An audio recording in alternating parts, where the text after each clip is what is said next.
What a year. It seems like every month of last year took a piece of humanity and has left it vulnerable to the effects of a very cold winter. January left people in isolation and got its huge chunk of social interactions. You can just tell by the cold response you get when you greet your neighbor whom you once were inseparable. February took a piece of romance as couples can no longer go on a date on the famous 14th day. Yes, roses are red, violets are blue, but their hearts are dark. So dark that it's hard to see the spark of light that once used to light the rooms we used to meet. March was even harder. It took a piece of community and generosity.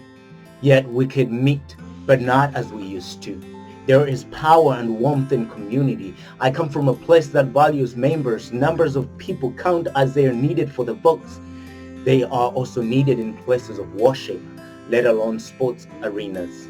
April and May, a bit of a breather as we saw spring give us beautiful flowers. And we all like flowers of the field. When pressed and under immense cold of winter, our true nature is hidden in the very bulks of trees that completely lose all the leaves but stores up all the food and strength for a better day.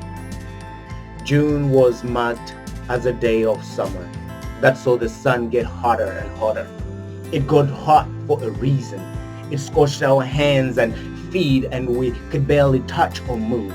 It took our sense of touch and locomotion. Emotions were high as to what we are going to eat. None was willing to help. We lost another piece. June continued to leave us vulnerable to the effects of summer until August. We had a glimmer of hope in September and October as we were anticipating healing from the hands and feet. We were eager to go out and risk all we had to till the ground, break the sweat till it turns to blood as a reward to our work.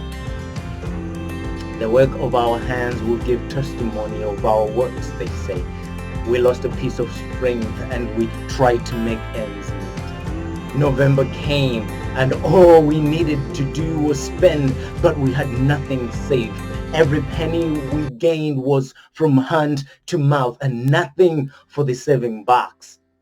We all have a saving box that we put some change, but we used all that as well. Our biggest piece we lost so far was our dignity.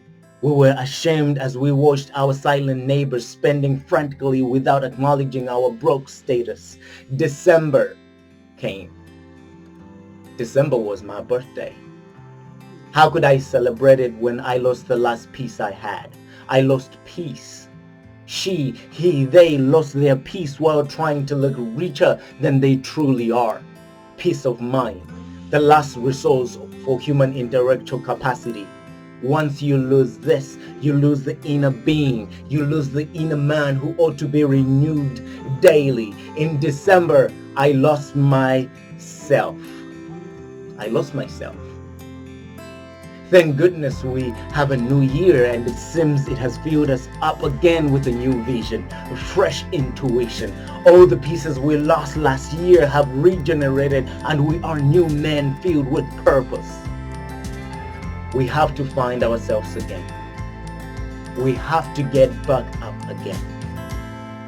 Don't let the wolves and lions prey on the weak. Our pieces are valuable more than we think or imagine. What a year it will be. Thank you.